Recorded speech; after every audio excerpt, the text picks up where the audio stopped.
Shalom, saudara yang terkasih dalam Yesus Kristus. Kembali kita berjumpa untuk mendengarkan firman Tuhan. Firman Tuhan yang menjadi khotbah bagi kita pada hari ini diambil dari Injil Yohanes pasal 6, ayatnya yang pertama sampai dengan ayatnya yang ke-15. Saya baca bagi kita keseluruhan Yohanes 6 ayat 1 sampai dengan ayat 15. Demikian firman Tuhan. Yesus memberi makan 5.000 orang. Sesudah itu Yesus berangkat ke seberang danau Galilea, yaitu danau Tiberias. Orang banyak berbondong-bondong mengikuti dia, karena mereka melihat mujizat-mujizat penyembuhan yang diadakannya terhadap orang-orang sakit. Dan Yesus naik ke atas gunung dan duduk di situ dengan murid-muridnya. Dan Paskah, hari raya orang Yahudi, sudah dekat. Ketika Yesus memandang sekelilingnya dan melihat bahwa orang banyak berbondong-bondong datang kepadanya, berkatalah ia kepada Filipus, "Di manakah kita akan membeli roti supaya mereka ini dapat makan?" Hal itu dikatakannya untuk mencobai dia, sebab ia sendiri tahu apa yang hendak dilakukannya. Jawab Filipus kepadanya, "Roti seharga 200 dinar tidak akan cukup untuk mereka ini, sekalipun masing-masing mendapat sepotong kecil saja." Seorang dari murid-muridnya, yaitu Andreas, saudara Simon Petrus, berkata kepadanya, "Di sini ada seorang anak yang mempunyai 5 roti jelai dan 2 ikan. Tetapi apakah artinya itu untuk orang banyak ini?" Kata Yesus, "Suruhlah orang-orang itu duduk." Adapun di tempat itu banyak rumput, maka duduklah orang-orang itu, kira-kira 5.000 laki-laki banyaknya. Lalu Yesus mengambil roti itu, mengucap syukur dan membagi-bagikannya kepada mereka yang duduk di situ. Demikian juga dibuatnya dengan ikan-ikan itu, sebanyak yang mereka kehendaki. Dan setelah mereka kenyang, ia berkata kepada murid-muridnya, "Kumpulkanlah potongan-potongan yang lebih supaya tidak ada yang terbuang." Maka mereka pun mengumpulkannya dan mengisi 12 bakul penuh dengan potongan-potongan dari kelima roti jelai yang lebih setengah setelah orang makan. Ketika orang-orang itu melihat mukjizat yang telah diadakannya, mereka berkata, "Dia ini adalah benar-benar nabi yang akan datang ke dalam dunia." Karena Yesus tahu bahwa mereka hendak datang dan hendak membawa dia dengan paksa untuk menjadikan dia raja, ia menyingkir pula ke gunung seorang diri. Sampai sejauh demikian pembacaan firman Tuhan.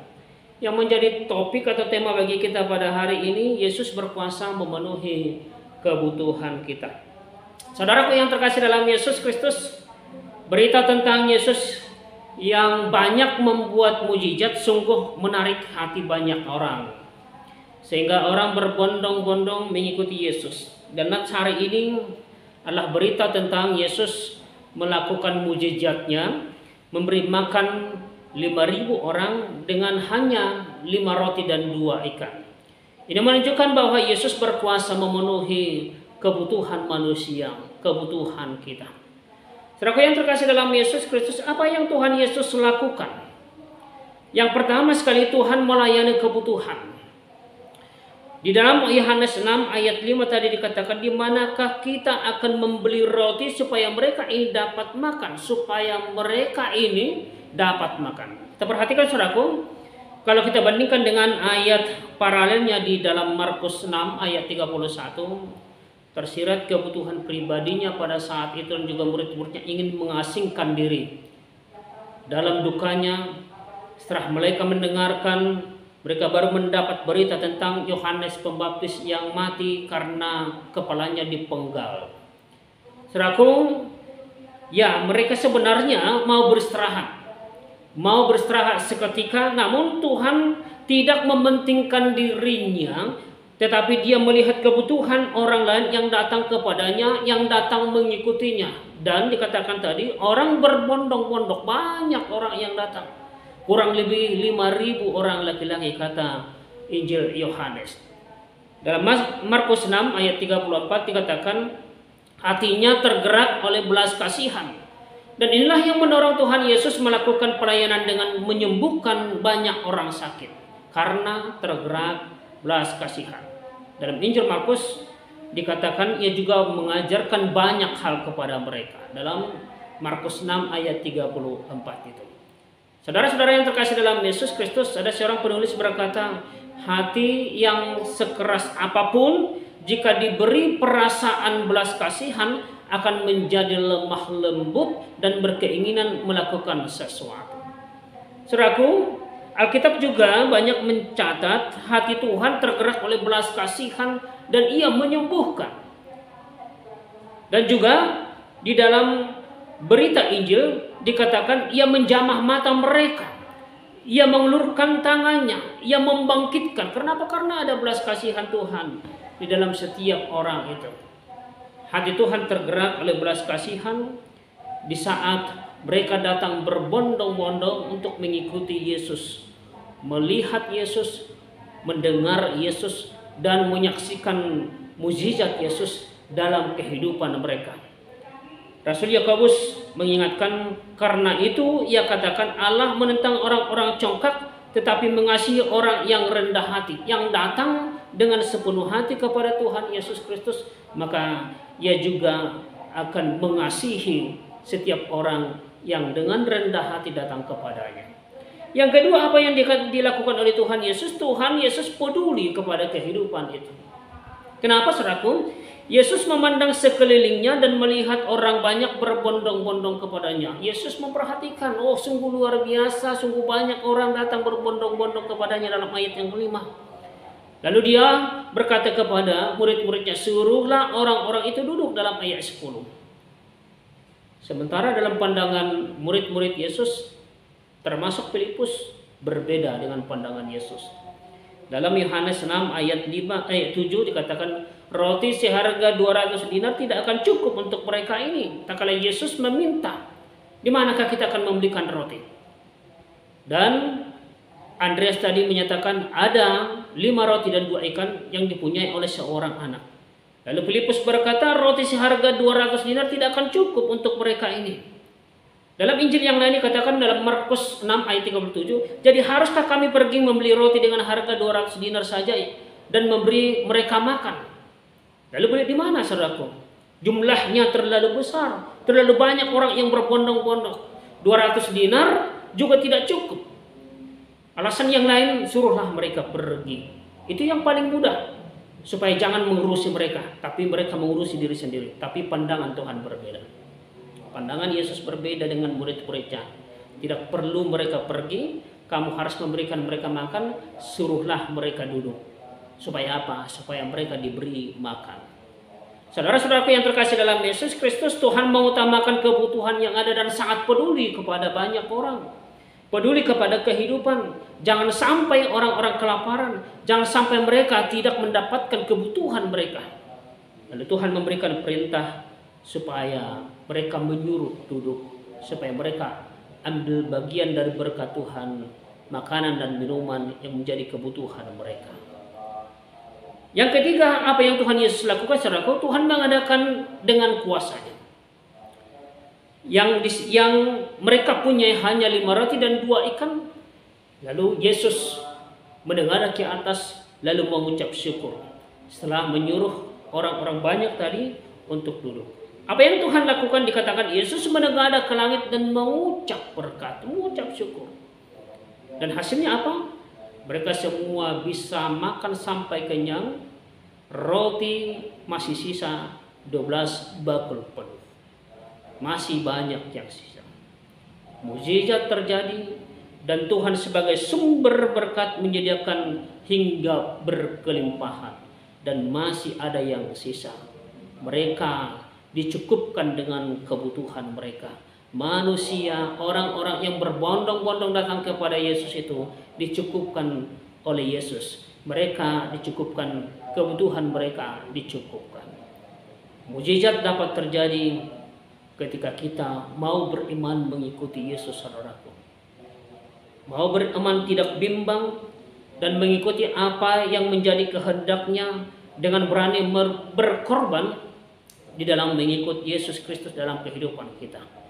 Saudara yang terkasih dalam Yesus Kristus, kita juga pernah mendengarkan dan juga membaca kisah janda di Sarpat yang bertemu Nabi Elia, dan diberitahu, bawalah kepadaku, kemudian barulah kubuatkan bagimu dan bagi anakmu.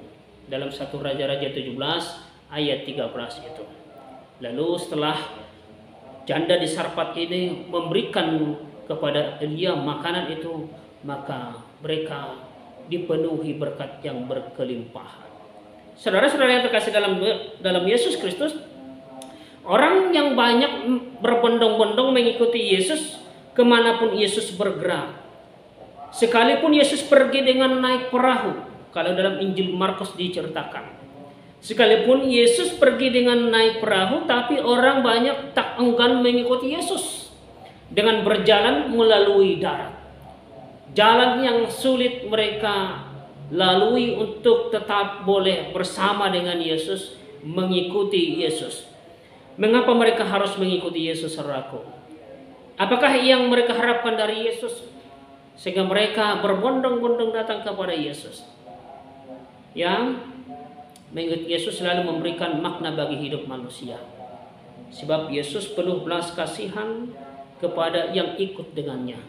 Terlebih, ia akan memberikan kebutuhan orang-orang yang mengikutinya.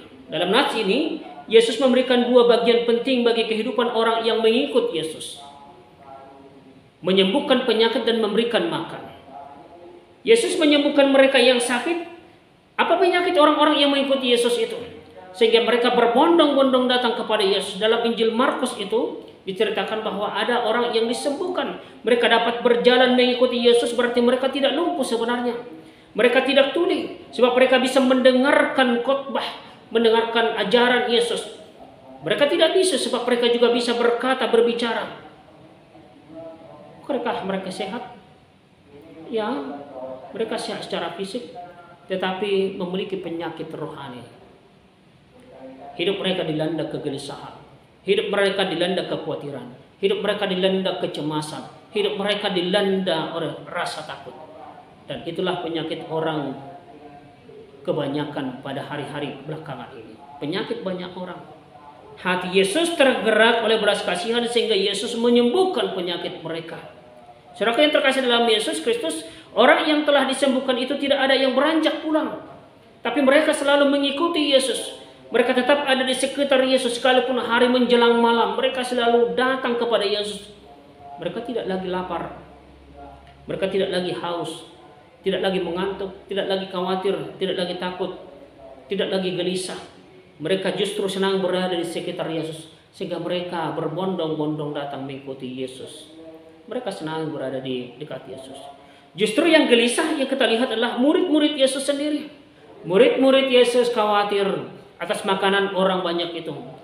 Lalu murid-murid itu meminta kepada Yesus untuk menyuruh orang banyak itu pergi. Lalu Yesus menjawab murid itu, kamu harus memberikan mereka makan. Dalam Injil Markus itu, sekali lagi ayat yang paralel dengan khotbah hari ini.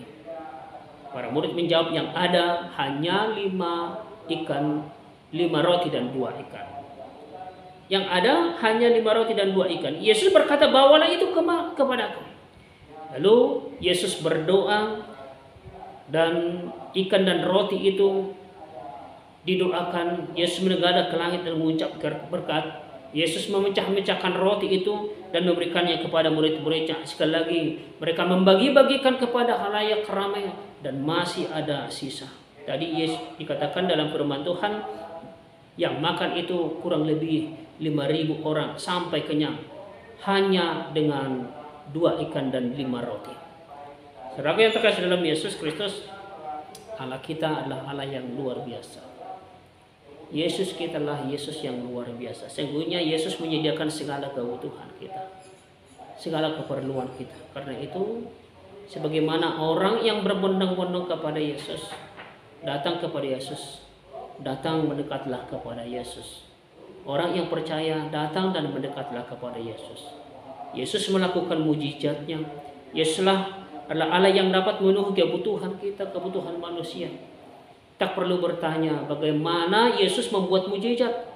Jangan logikakan mujizat itu. Mujizat adalah mujizat. Dan Yesus mampu melakukan itu. Yesus membuat mujizat dengan 2 ikan 5 roti bisa memberikan makan 5.000 orang. Yang menarik adalah mengapa bisa sisa 12 bakul. Ada anekdot yang mengatakan karena yang hadir dalam acara itu tidak seperti orang-orang yang suka bawa bungkusan plastik atau cadangan esok. Kata anekdot itu. Sebelum Yesus melakukan mujizat atas makanan jasmani, Yesus terlebih dahulu menyembuhkan penyakit mereka. Penyakit itu. Mereka sebelumnya banyak mengidap penyakit galau, penyakit takut, gelisah, stres, bimbang. Yesus menyembuhkan mereka secara keseluruhan baik jasmani dan rohani. Maka ketika Yesus melakukan mujizat, mereka makan dengan tenang. Mereka makan dengan senang, menikmati anugerah Tuhan dengan segala syukur, dengan penuh syukur. Tidak ada seorang pun di antara mereka yang memikirkan untuk hari esok, makanan hari esok. Karena mereka percaya kepada Yesus. Kalau mereka bersama Yesus, maka Yesus akan selalu membutuhkan kebutuhan mereka, memberikan kebutuhan mereka. Tidak ada yang khawatir tentang masalah hari esok. Dan di saat mereka bersama Yesus, mereka merasa tenang, merasa senang. Mereka tidak seperti umat Israel di padang gurun ketika Yesus mendatangkan roti. Tidak seperti orang Israel yang khawatir akan hari esok ketika mereka di padang gurun itu. Allah sungguh menyediakan kebutuhan umat yang berbondong-bondong yang datang kepada Yesus itu. Allah senantiasa melakukan mujizatnya. Namun seringkali saudara yang terkasih dalam Yesus Kristus, manusia tidak dapat melihat, kita tidak dapat merasakan mujizat di dalam kehidupan kita. Karena apa? Karena penyakit masih melenggu diri kita. Penyakit galau, takut, khawatir, bimbang, membuat manusia terlalu khawatir akan hari esok. Membuat manusia terlalu memikirkan dirinya sendiri. Sehingga tidak dengan setia untuk datang mengikuti Yesus. Ia terus menerus membangun benteng dirinya dengan dunia yang fana ini tanpa batas. Akibatnya apa? Ia tidak merasakan nikmat berkat anugerah Tuhan. Ia tidak menikmati berkat anugerah Allah. Ia tidak mampu bersyukur walaupun sebenarnya kebutuhannya dicukupkan oleh Tuhan. Keserakahan adalah jenis penyakit rohani. Kerakusan membuat orang tidak pernah memiliki rasa cukup. Ia terus berkekurangan. Dan di dunia ini masih banyak orang yang rakus, menimbun berlebihan karena kekhawatiran akan hari esok. Dan ini penyakit manusia modern. Semakin banyak, semakin rasa khawatirnya juga semakin bertambah. Maka firman Tuhan mengajak kita hari ini untuk dapat merasakan mujizatnya di dalam kehidupan kita. Saudara mau merasakan mujizat dalam kehidupan saudara, kita menikmati mujizat Allah dengan rasa syukur. Dengan rasa syukur, jangan khawatir tentang hari esok. Sesungguhnya ingat saudaraku, Allah terus memperlengkapi kebutuhan kita. Allah terus memperlengkapi kebutuhan. Jika hidupmu masih dipenuhi oleh rasa takut, jika hidupmu masih dipenuhi oleh rasa khawatir, galau, maka datanglah kepada Yesus. Dan Dia akan memberikan apa yang kamu butuhkan dalam kehidupanmu. Karena apa? Sekali lagi, karena Yesus itu berkuasa memenuhi kebutuhan kita. Tuhan Yesus memberkati kita semua. Amin.